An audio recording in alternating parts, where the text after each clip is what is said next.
atasının mələkləri. Da gəldi, sizə yemək vereyim yenə. 2 paçka. Hə. Gözləyin.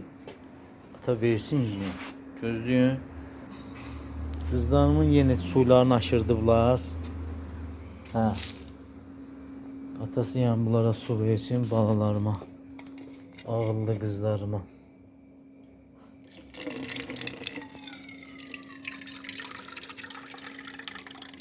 Güzellerim yer orada. Atasının həyatlarıdır. Ağıllı qızlarımdır mən. Ata koydu buraya yemək. Güzel balalarım. Ata şam yeməyidir da verdi sizə gedir.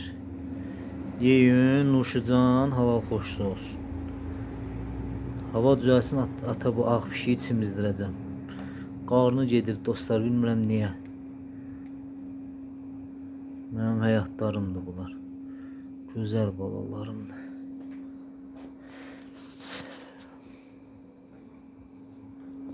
Taşın düzeli kızım. Aa kızlarım. Düzel balalarım. Tasın mələkləri. Tasın düzelləri. Ah kızım.